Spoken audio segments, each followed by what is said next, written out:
তদন্তকাৰী সংস্থাই অভিযোগনামা দাখিল কৰিছে আৰু জুবিন গাৰ্গৰ মৃত্যুৰ ৰহস্যৰ তদন্তৰ যিখিনি সাক্ষী প্ৰমাণ সকলোখিনি মহামান্য আদালতত জমা হৈছে। এতিয়াৰ পৰা বিচাৰ প্ৰক্ৰিয়া আৰম্ভ হ'ব আৰু অভিযোগনামাত কি আছে সেই সকলো তথ্য আমি তাৰে চাৰ্টিফাইড কপি এপ্লাই কৰাৰ পিছত চাৰ্টিফাইড কপি পোৱাৰ পিছতহে আপোনালোকক জনাবলৈ সুবিধাজনক হ'ব বুলি আজি অভিযোগনামা জমা হৈছে। তাৰ ভিত্তিত গোটেইখিনি এতিয়া এলকেশ্যন কৰা হ'ব। তাৰ ভিত্তিত এই মহামান্য ন্যায়ালয়ে নিৰ্দেশ প্ৰদান কৰিব। তেওঁলোকে যিসকল অভিযুক্ত তেওঁলোকৰ বিৰুদ্ধে যি এই সাক্ষী প্ৰমাণ আহিছে সেই গোটেইখিনিৰ ওপৰত যি ধাৰা তাত সন্নিৱিষ্ট কৰা হৈছে সেই ধাৰাবিলাকৰ ওপৰত গোটেইখিনি বিবেচনা কৰি পেলাই মহামান্য আদালতে বিচাৰ প্ৰক্ৰিয়া আৰম্ভ কৰিব। তাৰ পিছতহে এই পুংখানুপুংখভাৱে আপোনালোকক জনোৱাটো উচিত হ'ব বুলি ভাবোঁ। চাৰ্জশ্বিট বস্তুটো এইটো ৰাইজে আবেদন কৰিব পাৰিব আৰু যিহেতু এইটো এটা গোচৰ ৰাইজৰ লগত জড়িত এটা গোচৰ, মই ভাবোঁ যে মহামান্য আদালতে আবেদনকাৰীক এই গোটেই বিষয়টো চাৰ্জশ্বিট চাৰ্টিফাইড কপি এপ্লাই কৰিলে তেওঁলোকক অৱগত কৰিব।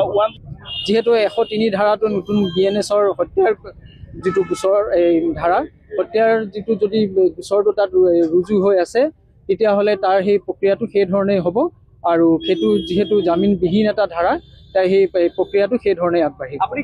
এতিয়া যিহেতু অসম চৰকাৰৰ তত্বাৱধানত SIT গঠন কৰা হৈছিল, SITয়ে যিসকল প্ৰায় 300জন ব্যক্তিৰ সাক্ষ্য প্ৰমাণ লৈছে আৰু যিসকল ইয়াতে মৰণোত্তৰ পৰীক্ষাৰ প্ৰতিবেদন, ছিংগাপুৰৰ মৰণোত্তৰ আংশিক প্ৰতিবেদন, ফৰেঞ্চিক ৰিপৰ্ট, তাৰপিছত যিসকল এই গোটেই অভিযোগ 18/2025 গোচৰটো CIDৰ তত্বাৱধানত থকা তাত যিসকল অভিযোগকাৰী সকলো মানে সাক্ষ্যৰ প্ৰমাণখিনি লৈছে তাৰ ওপৰত ভিত্তি কৰি যিসকল মানে তেওঁলোকে তথ্যৰ প্ৰমাণ পাইছে। আনকি আমি দেখিছোঁৱে যে ইয়াতে অতিকে মানে প্ৰয়োজনীয় বস্তু যেতিয়া ক্ৰিমিনেল জাষ্টিচ ডেলিভাৰী চিষ্টেম ন্যায়সংগত হ'ব লাগিলে তাত মেনশ্ৰিয়া বুলি এটা বস্তুৰ প্ৰয়োজন হয়।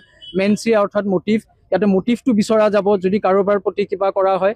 এই মটিভটোৰ ক্ষেত্ৰত যিহেতু মানে কাৰোবাৰ প্ৰতি কি মটিভত যদি তেওঁক যদি মানে এই অপমৃত্যু অকাল মৃত্যুৰ কাৰণটো ৰহস্যটো ফাদিল কৰিবলৈ আমি দেখিছোঁ যে বহুতখিনি পাছলৈ তথ্য ওলাইছে যে অৰ্থনৈতিকভাৱে বহুতো অনিয়ম হোৱা বুলি।